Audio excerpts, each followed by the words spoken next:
197 minutes, 11,820 seconds, 3 hours and 17 minutes. That is the amount of time the Avatar Fire and Ash drained out of my personal hourglass, never to be returned. I immediately regret this decision. So, how best can I describe the experience of this movie? Well, imagine going on a date with a really hot girl or guy for the other 6% of my audience, only to discover they've got absolutely no personality and nothing even remotely interesting to say.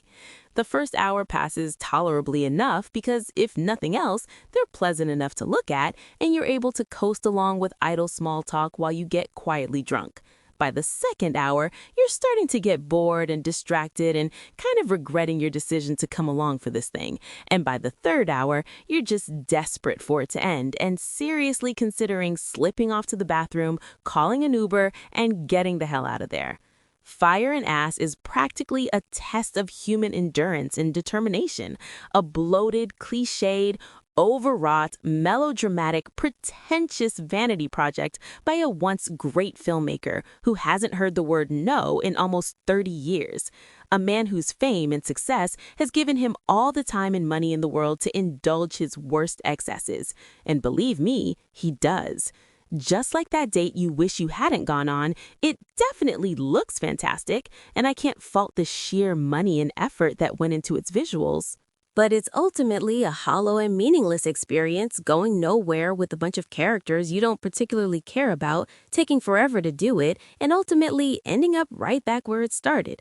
A walking shadow, a poor player that struts and frets his hour upon the stage and then is heard no more. A tale told by an idiot, full of sound and fury, signifying nothing. Just consume product and then get excited for next product.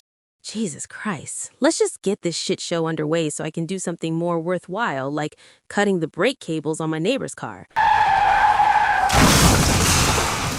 Yeah, I'll give you boundary dispute, you prick. Anyway, Fire and Ass picks up shortly after the events of, I don't know, whatever the last movie was called. Everyone's kind of sad now because one of generic protagonist's sons got killed, and honestly, it wasn't until this movie specifically reminded me about it that I even remembered he'd existed. Anyway, there's bigger problems to deal with in the shape of Spider, their adopted human son, who obviously can't breathe the air on Pandora and almost dies when his face mask runs out of batteries.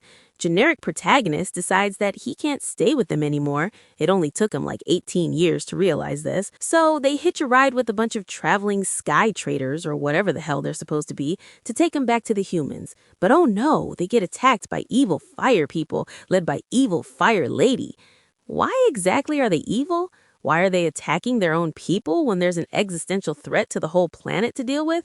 Don't know. They just are. So the ship crashes and everyone gets separated in the chaos, and Spider dies when his mask runs out of air. Wow, it's funny how that was totally never an issue in the previous movie, but now that it's a plot point, the fucking thing needs to be swapped out like every 20 minutes. Anyway, it turns out to be fine though, because creepy teenage Sigourney Weaver, who's actually the key to everything, downloads a firmware update into him that allows him to breathe the air. Now, how the fuck does that even begin to work? Don't know. Don't ask questions. What I do know is that Colonel Quirk shows up, well, that was lucky, wasn't it? And naturally, he's pretty interested in Spider because if they can duplicate what's been done to him, then humans can survive on Pandora without masks.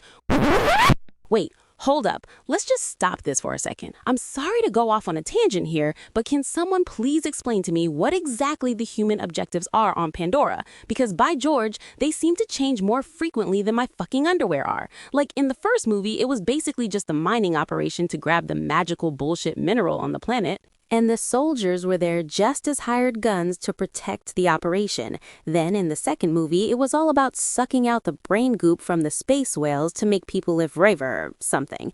Now they just want to full-on colonize the entire planet. Why?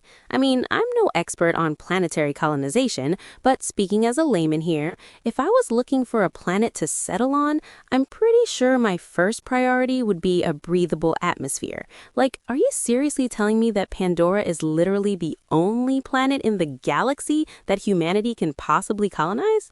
But okay, fine. Just for the sake of argument, let's say that this literally is mankind's only option for long-term survival. If so, how exactly does that make them evil? I mean, they're just trying to stay alive like any living species.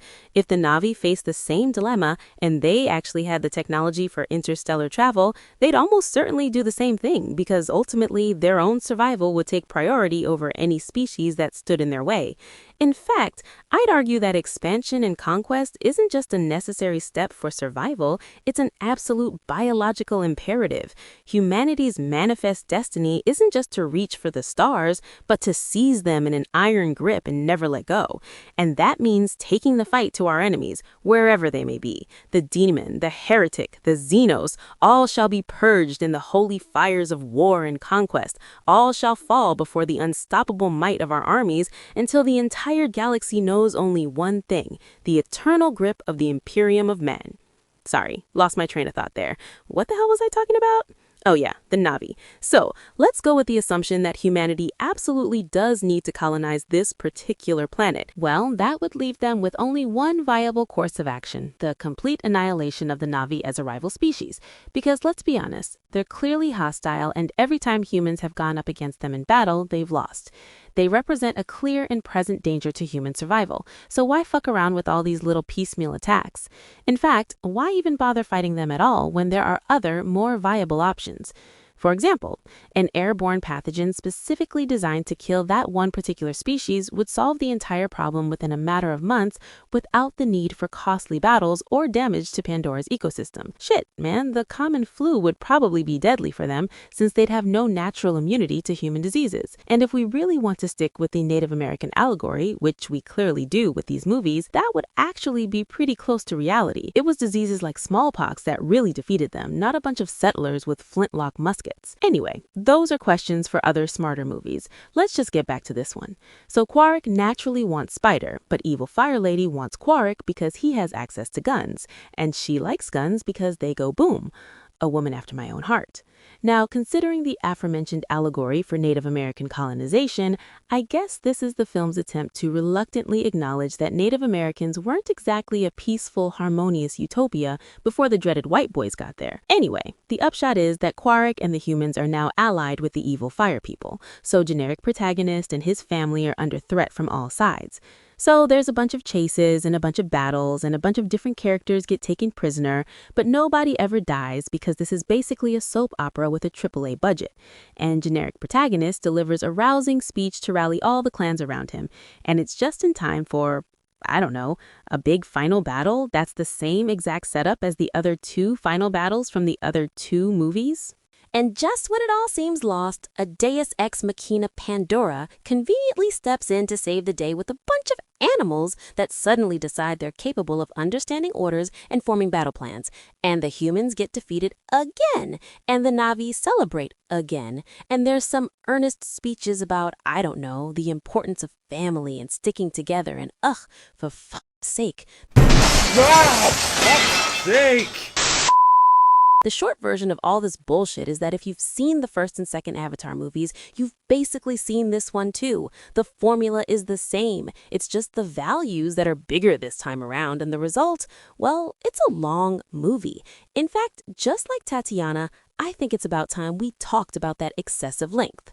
At well north of 3 hours and 15 minutes, Fire and Ass is abusively long, especially when you realize the plot could be easily condensed into like half that time. I'm not kidding. At least 50% of this movie is nothing but a wanky tech demo, just endless landscape and wildlife shots that go on forever and accomplish absolutely nothing. A flamboyant $400 million screensaver that adds nothing to the story or characters and bogs down what's already a frustrating and repetitive narrative. I kid you not. Here, characters get captured and taken hostage and have to be rescued on like 4 different occasions. It just keeps recycling the same fucking beats over and over, and there's no tension or drama because you know that no one important is ever going to get killed in these things. You know, for a franchise that Cameron describes as a passion project, I can't say that I detected a whole lot of passion or imagination on the writing side of things.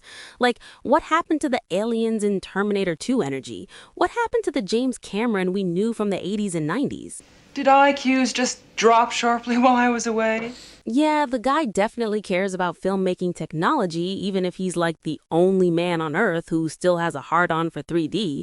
But I can't shake the feeling that maybe he's getting a bit tired of the whole Avatar thing now. Quote, I've got other stories to tell, and I've got other stories to tell within Avatar. What won't happen is I won't go down the rabbit hole of exclusively making only Avatar for multiple years.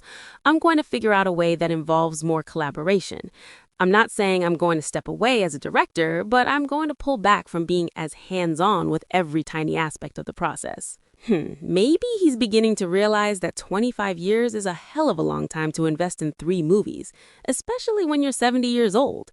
Like I say, visually it looks fantastic and all that, but it does suffer from the same problem you always get with CGI. There's basically no weight or impact to anything that happens because, it was all just rendered on a computer.